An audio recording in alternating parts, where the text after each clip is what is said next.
Okay. Thank you. Thank you. Thanks for having me here. I always is a pleasure to share our experience.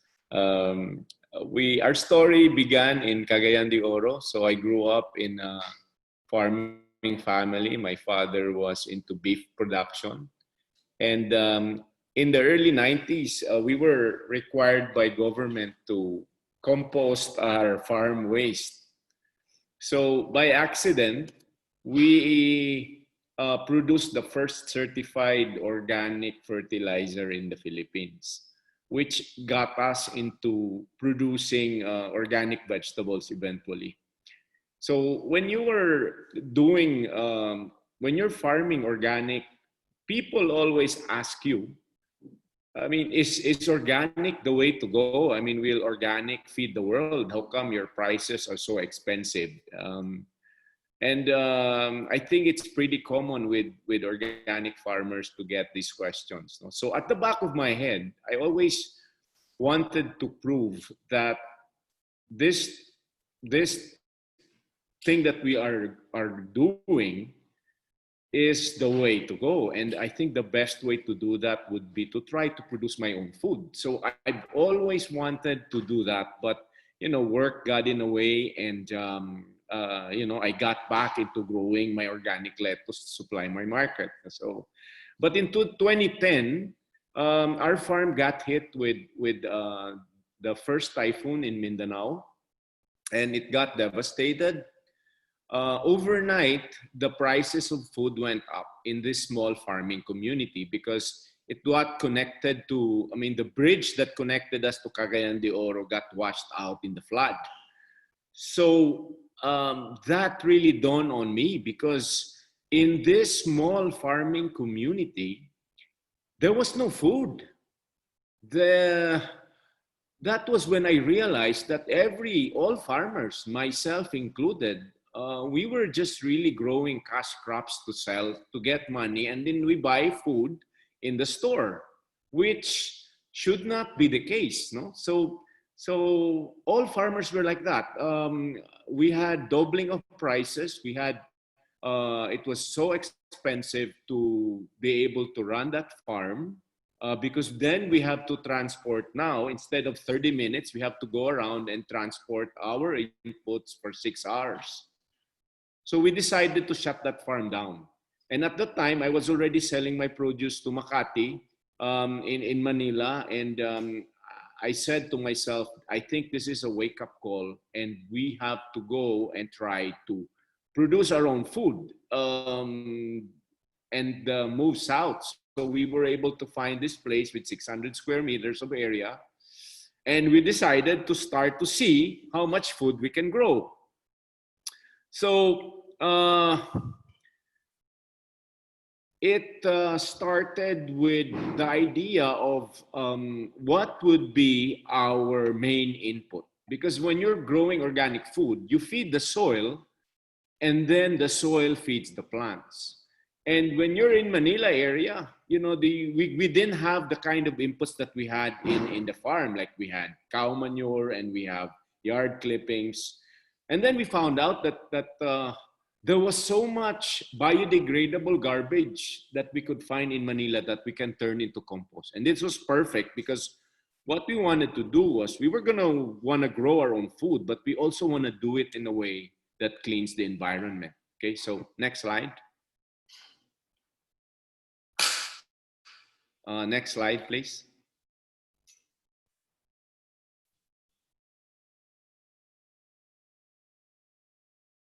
Hi. Next slide. Next slide.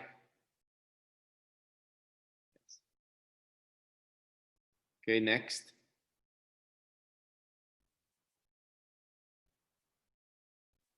Next slide. Okay, there you go.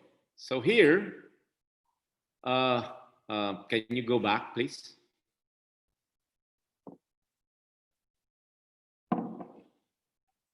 Please go back.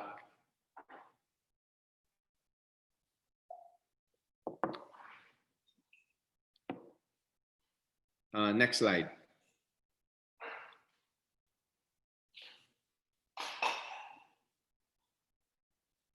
Next slide, please.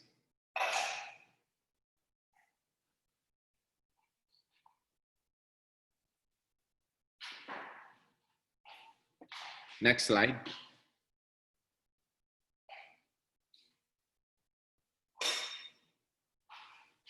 There, okay. So here, this is the backyard before and after photo.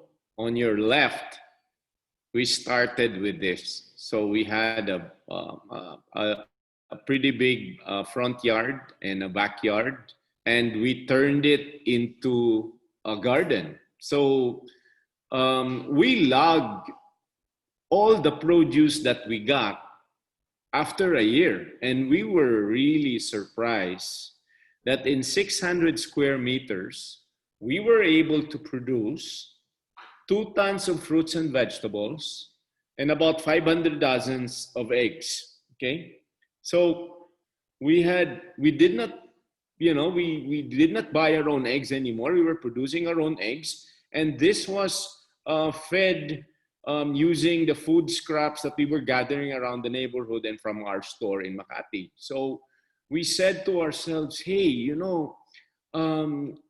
the current rice production that we have in the country, the average is about 5 tons per harvest. And they can do maybe an average of 2 plantings per year. That's 10 tons. If you compare it to the yield that we got, I mean, there's a huge difference.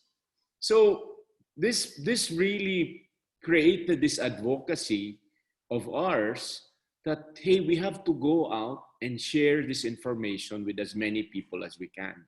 So we started doing workshops. This was in 2011, 2012, and we've been doing workshops ever since. We also came up with a book. It's called The Backyard Farm. You can find it in national bookstores, and it will give you like an idea of what we did to be able to grow that much produce. So when we were doing this, when we were doing these workshops, we found out that not a lot of people had land. So the people who joined the workshops who had a backyard, that was fine. That was what we were doing. But we also had more people who only had access to a balcony or a patio. And we also wanted them to grow their own food. So we started coming up with solutions, and that started with a very simple compost bucket that we created, we designed. And from that compost bucket, we ended up coming up with a worm bin. And after the worm bin, we merged the two technologies and came up with our best-selling product. As of the moment, so we came up with this tower garden. So here you see a photo of this tower garden on the left, and it's a compact system. It's a compact living ecosystem that allows residents to compost fruit and vegetable waste. Okay, feed it to worms, and the worms create very good, very rich vermicast, and they feed the plants. So it solved many, many problems that we encountered in urban areas, because one of the biggest problems that you had was after, when you're growing organically, you got to make sure that your soil is always living. So you have to have very clean water, and you got to be composting all the time. And most people don't want to do that. They found it difficult to compost, because they were too busy with work. So we said, we have to have something that would do the composting for them. And this is perfect technology, because the worms, really, that's what they do. They break down organic matter and turn it into very rich vermicast to feed plants. So we've been going around and installing this all over Metro Manila. We're starting to get attention from even institutional people who run huge canteens in factories, and they have so much biodegradable waste that they just dump that goes into the landfill. You know, all this um, biodegradable waste that we have in the Philippines is more than 50% of our total garbage. And that's 150% higher than the global average. What is ironic is in a country wherein we have a lot of people living in poverty and starving, just the amount of rice that we have, that we throw away, is enough to feed about 4 million people. So next slide, please.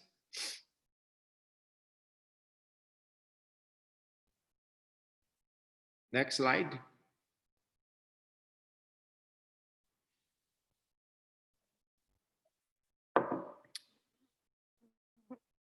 Next slide, please.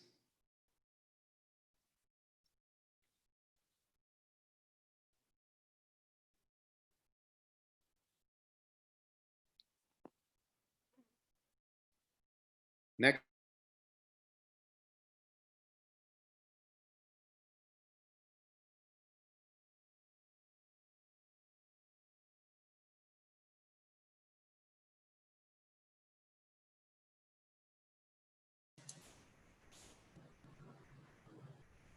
Okay, please hold on. We're experiencing some technical difficulties. Just hold on for a few seconds, please.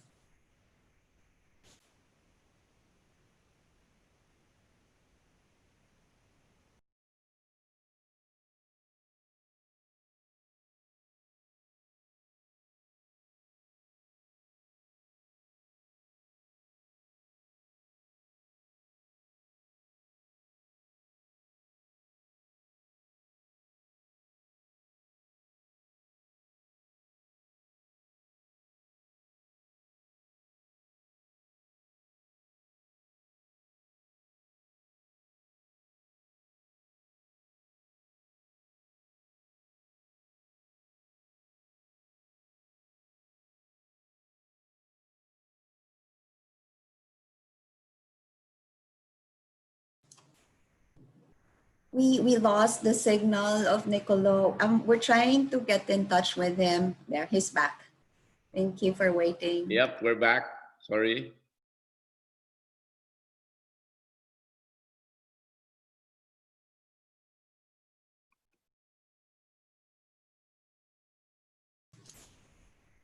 Are we good?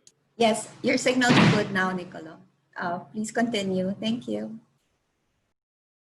Okay.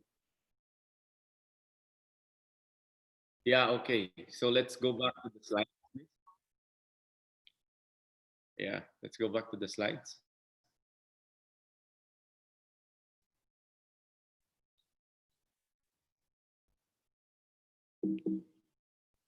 Yes. Do we have the slides there? Okay. Yes, this is the slide that's Okay. being shared now. So yeah. Yeah. Okay. So here's just this is a graph of the amount of waste that we have. So if you look at this, it's biodegradable waste comprises about half, more than half. If you include some of the recyclable waste like paper and cardboard, which is very useful in an urban garden, you're looking at about 70%. Okay. So now, if you look at it from a global perspective, the amount of greenhouse gas that this biodegradable waste is generating every year, if it were a country, it's the third biggest polluter in the world, next to like the US, I think. So this is something that everybody can really contribute. You know, if we just learn how to compost this beautiful resource, we will be able to grow very rich, nutrient-dense organic food, and at the same time help solve climate change, which is one of the biggest challenges in our generation. Okay, so next please. Next slide. Next slide, please. There. Okay, so how do we do it? Okay, of course we start with proper segregation. So you got fruit, vegetable waste, and then you blend it with a carbon source. And if you're in an urban area, a very good source of carbon is brown paper and old newspaper. Okay, now it's pretty tricky here, because when you're making compost, you need that living microbes that will work to turn that compost into rich organic matter that plants can use. And there are some things that we have to be very careful of. Okay, and one of that, like in terms of paper, a lot of our paper now, especially the shiny one and the white one, like tissue paper. Okay, so that's bleached with chlorine. And when you have that in your compost pile, you will kill those beneficial microbes that help turn that material into living compost. So we have to be careful with that. So if you want to stay safe, just stick to old newspaper and brown paper. That's it. Okay. So these are the things that you can use and blend it with your fruit and vegetable waste. Okay, to make compost. We have another way of handling meat, fish, and all that. And meat, fish, there's a different way of composting it, okay? And this is with the use of brown sugar. So it's a different blending. First, we will touch just basic compost that we can already use in a garden in this discussion. Okay, so this here in the photo is a very simple way to compost yard waste from your backyard, okay? And what is it? It's just a mesh wire that you bind up, and this is where you dump this lasagna that you will make. So how do you make a compost? Okay, so very basic. You need green material and brown material. Okay, so brown material would be your paper, your brown paper, and then green material would be your fruit and vegetable waste. Okay, so you make a lasagna, you do layers, one on top of another, and then you have to make sure, this is very important, that you got to keep it up for about 1 meter to allow it to heat up. So if you do not pile it up high enough, you won't be able to generate the heat needed to kill all the bad bacteria that's in your compost pile. Okay, so next slide. Next. Next slide, please. Next slide. Okay, this is another photo of another way to compost your backyard waste. Okay, so here, this is we went through this earlier. So making compost is essential for any urban garden. Okay, to be able to sustain any urban garden, we will need to have access to living soil all the time, and that means we need to compost on a regular basis. Okay, and then next would be to make sure that we always have clean water. And when I say clean water, that means dechlorinated water. Okay, how do you dechlorinate water?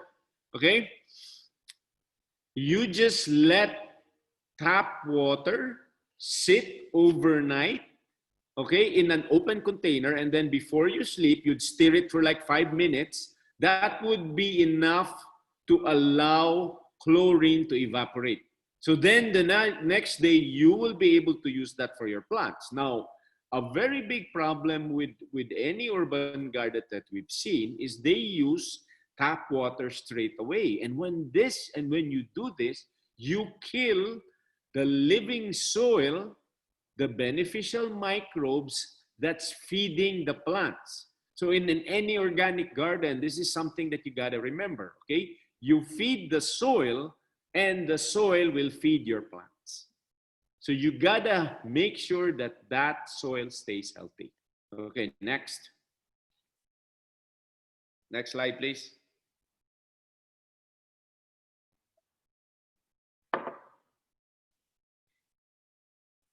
Next slide.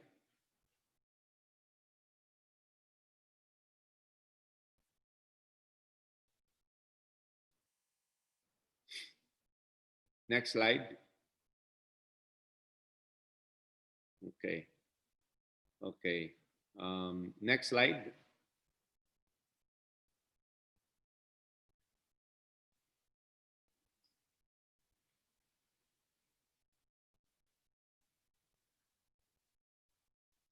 So you have here composting. It is essential.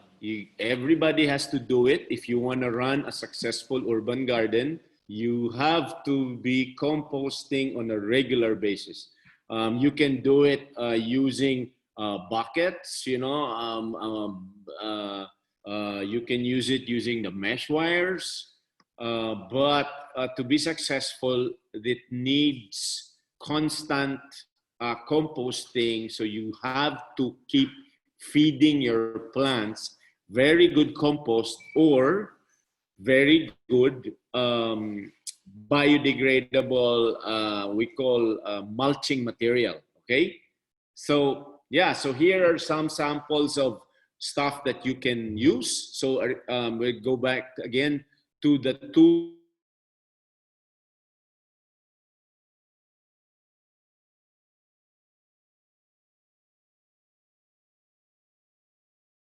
cow manure, okay, but in an urban area, most probably you have a lot of fruit and vegetable waste, okay? Grass clippings, the wet one, you can use it, okay? You can use coffee grounds there as well, okay? If you have a little bit of the cooked rice, you can include it there. And then you have your carbon material, your brown materials. And what are these, okay? The most common brown material that you can easily find in any household would be brown paper. So all those bags that you get from the supermarket, you can use that. You can shred that, and you can mix that with your compost. You can use dried leaves, okay? You can also use, if you have access to, if like brown cardboard, okay? Now, some cardboard, you gotta be careful because they are layered with wax that can affect the material that the materials that you use to make a very good compost. Okay, so you be careful with the cardboard. So if it's just brown material and it's rough, okay, go ahead and use it. Okay, so now the proper blending. Okay. If you look at the science of proper blending, it will tell you that for every part of carbon, okay, so for every part of nitrogen, so for every part of green material, you will need about 30 parts of brown material. So how can you do that? If you're just at home, the best way to do it would be to follow your nose, okay? So when you can smell something, that is ammonia that's volatilizing that you're smelling. Okay, so you know that your proportion is already not right when you have a smell. So how do you take that smell out? You add brown material. So you add shredded brown paper, you add shredded newspaper or dried leaves to take that ammonia and absorb that ammonia and put it back in the carbon material. So you should not be smelling anything if you are making it the right proper compost. There should not be any smell. Okay? Another material that you can also add would be just add soil. Okay? Soil is very important. Now, if you have access to good quality compost, that would be a very good material to add in your blend. So we would recommend maybe a cup, for every batch of fruit and vegetable waste that you would be adding to your compost pile. You would put like just a cup just to get that beneficial microbes in there. Okay, next. Next slide, please.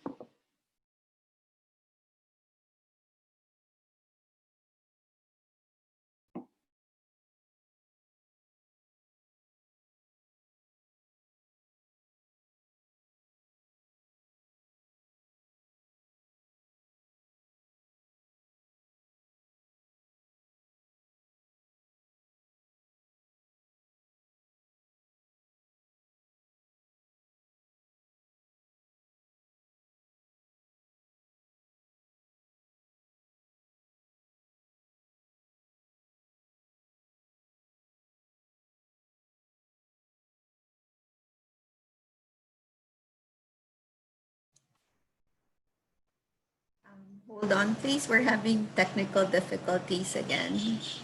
Just for a few seconds, please.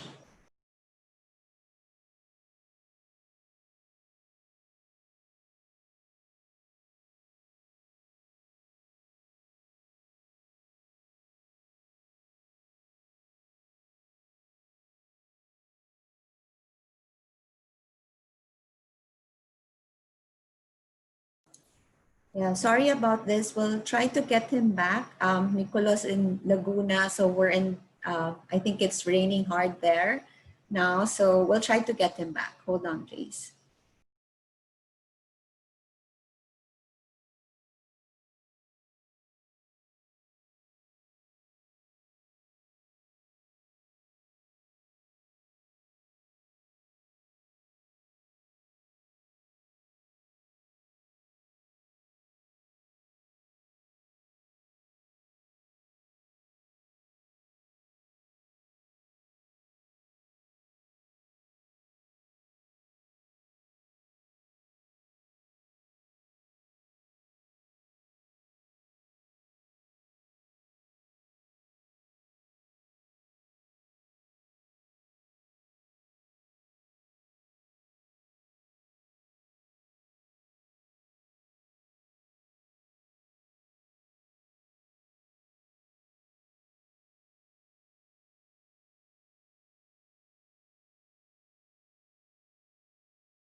Nicolas trying to join us again. It's raining hard in Laguna right now, so his signal's very bad. In the meantime, we'll show some slides, the previous slides. In case you want to take some notes, we'll just go back to a few more slides.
I'm back. Okay, Nicolo. I'm back. Okay. I know the signal's very bad, no? Apologies to all the the attendees. We would turn you over to Nicolo again. Sorry about that. Yeah, the weather here is not it's not cooperating.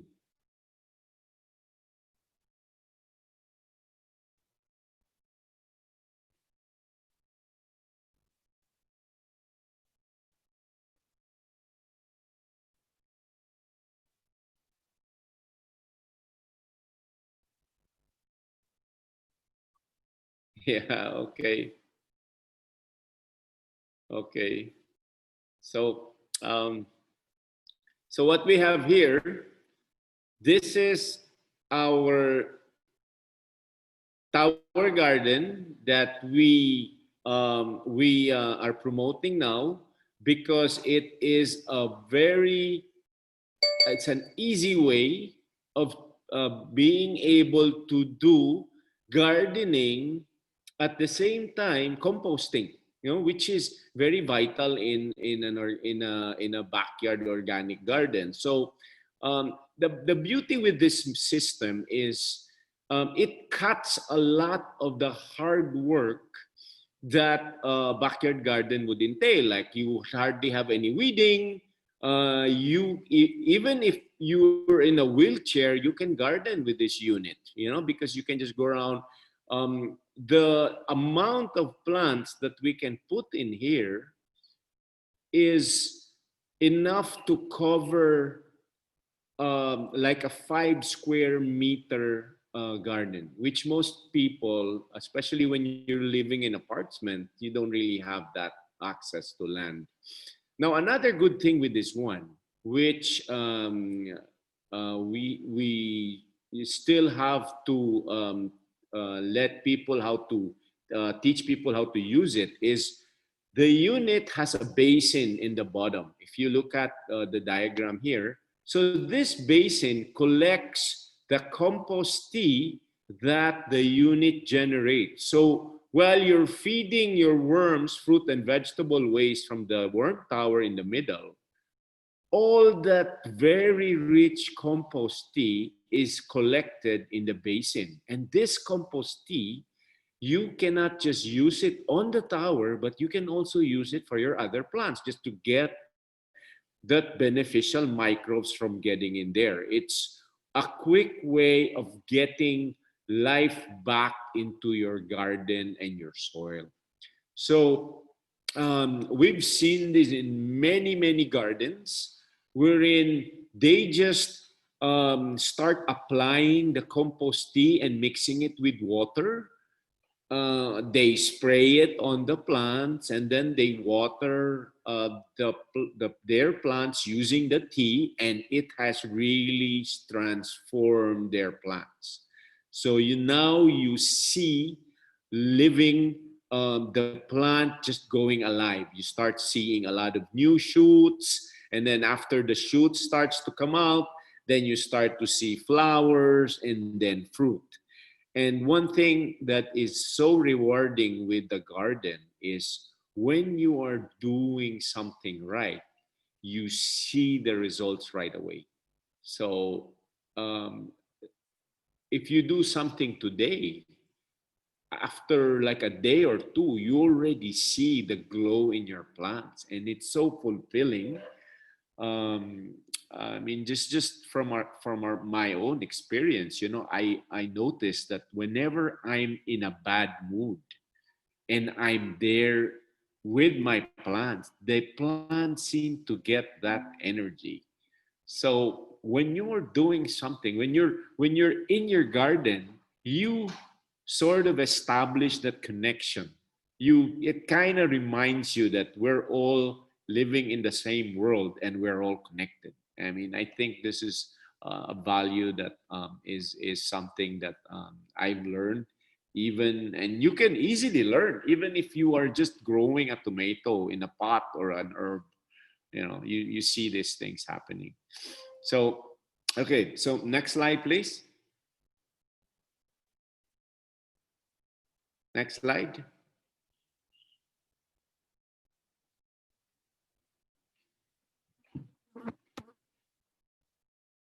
Okay. So here we have what we call mulch, or some people call it hard compost. Okay.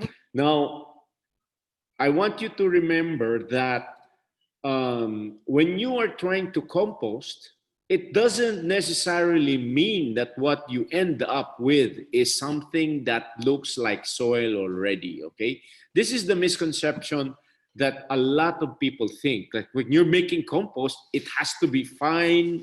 It has to be like it has to look like soil already before you can use it. Okay, that's not the case.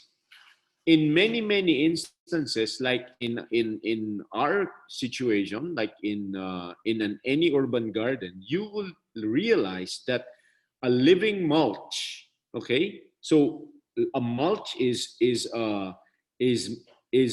compost, not fully composted material, but it's still a material that has a lot of big particles. Okay, so like, let's say, for example, a very common big particle that you would have would be like fibrous vegetables or fruit.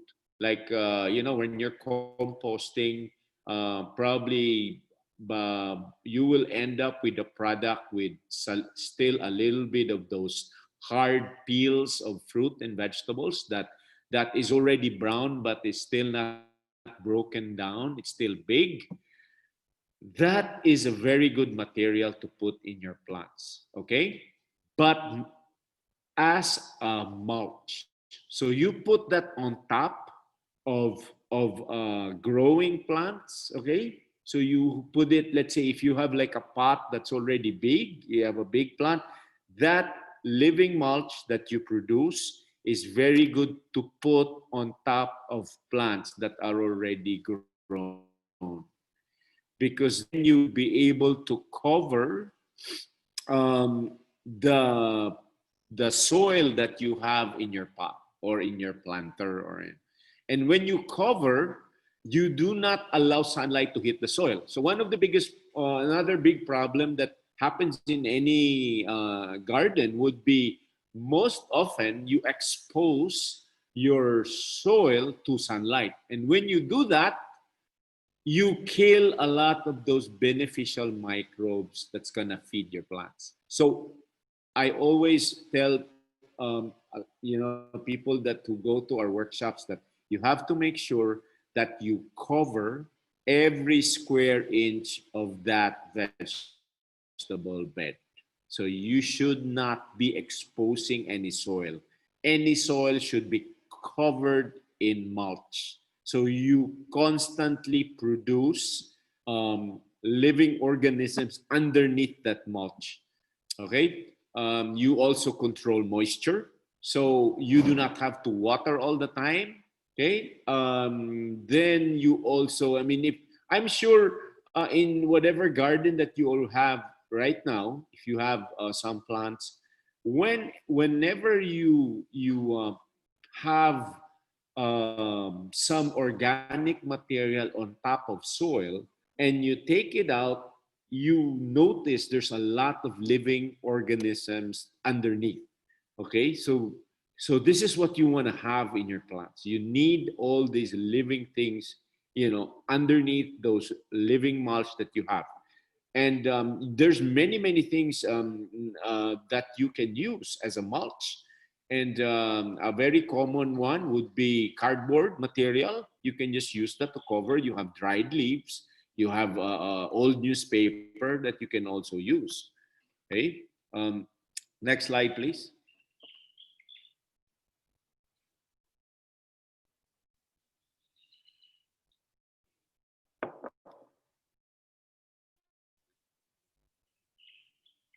Yeah, next slide, please.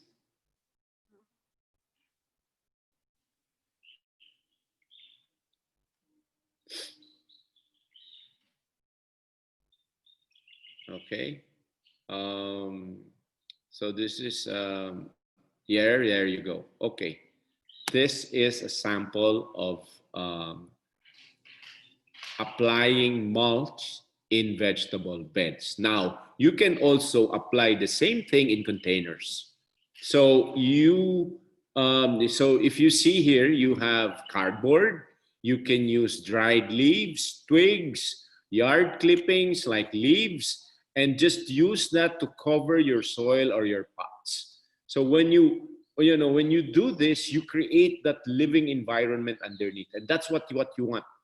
That's it's a very good way of trying to get that living, that life in the soil when you cover it. So you got cardboard, you got here, you have old newspaper, you have um, dried leaves, yard clippings. In many villages that we visited, they have a mulching service for, if you like, especially with those villages that have a lot of trees.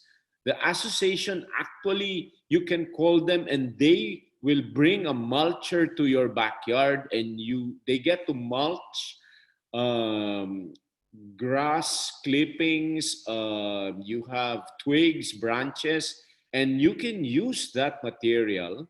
You can use that to make very good compost and to make very good mulch for your plants. Okay. So next slide, please.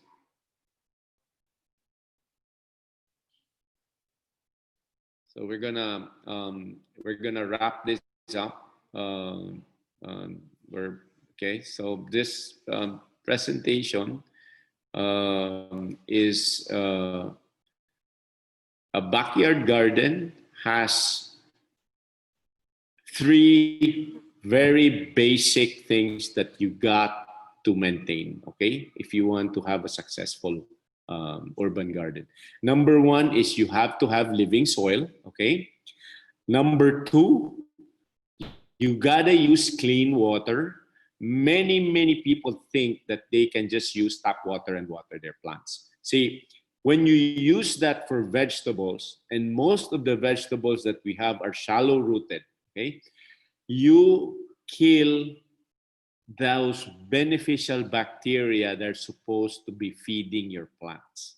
So a very good way to do this, if you do not want to let water sitting in a container overnight, all you got to do is just buy a filter. So you can buy it online. So this is a chlorine filter. So a chlorine filter, you can use it and you attach it to your hose or to your faucet. That allows you to use that water straight into your plants. So you don't have to let it sit overnight. And you can buy this online. There's many designs. You can pick small to big ones. It depends what you want. But this is, I mean, I don't have to name the companies that sell this online. You can just search it and you can get them, okay? Now, the third one, which is also a very common mistake, is most people think that they can grow anything, even indoor, when there's no sunlight, okay? Sunlight is very essential to any garden. So one of the biggest mistakes that we've seen, which probably the biggest, I think, is people trying to grow a garden under trees, okay? Or inside their homes, or in places where there's hardly any sun, okay? You would be able to sprout seeds there, but it will be very difficult for you to be able to get that plant going to a point wherein you can actually harvest. So it requires a lot of experience to be able to do this, but you gotta take that first step. It's better to be growing in an area that has sun than in an area that has hardly any sun. Okay. Another big tip that I advise like urban growers is start with local indigenous vegetables. Okay, what are these? When we grew this backyard garden, okay, people get amazed with the amount that we get, because we were taught like that. I mean, it's yield per hectare or per square meter, or like 600 square meters, it's the yield. But actually, if we look at the nutritional value of the produce that we got, most of this is coming from the little things that we were growing beside the ones that were giving us the tonnage. Okay, and what are these? Okay, I can name several of these, but we would have a lot of them. The best one would be purslane. Okay, these are edible weeds. Purslane or ulasiman has the highest omega-3 in all leafy greens. And in the Philippines, we consider it as a weed. In many countries, they even put this in capsules. It even has higher omega-3 than some of the farm fish that we have. And this is something that is really lacking in our diet nowadays. Purslane is one, pansit-pansitan is another one, guto cola is another one. And then you have, of course, malunggay, we have saluyot, we have kulitis, which is an amaranth. Amaranth is also very, very rich in nutritional value. It has the highest protein content in all the grains in the world. They say it's going to be the next quinoa. And here in the Philippines, we have it growing everywhere. But it's just a matter of identifying these edible weeds. So we should change our mindset when we're doing an urban garden, or in any garden, or in any farm. We have to change that. We have to start looking at the plants that we grow from a nutritional standpoint. So we should be looking at it from the nutrition that it gives us per square meter, not in terms of yield, because we can get a lot of yield, but it doesn't really have anything. It doesn't have much. You know, yield can easily be water, okay? But in terms of nutritional value, we need biodiversity. We need an assortment of produce. In that backyard garden that we had, in 600 square meters, we were growing easily 50 different kinds of crops. Okay, so this is a wide assortment. So we had trees, we had fruit trees, and then we had shrubs, we had crawling, and even like root crops like cassava, kamote, kamote tops. So if now you look at this from a macro point of view, can you imagine if everyone does something like this? You know, we don't really need a lot of land to be able to feed the Philippines. The Philippines right now is a net importer. We are now the biggest importer of rice in the world.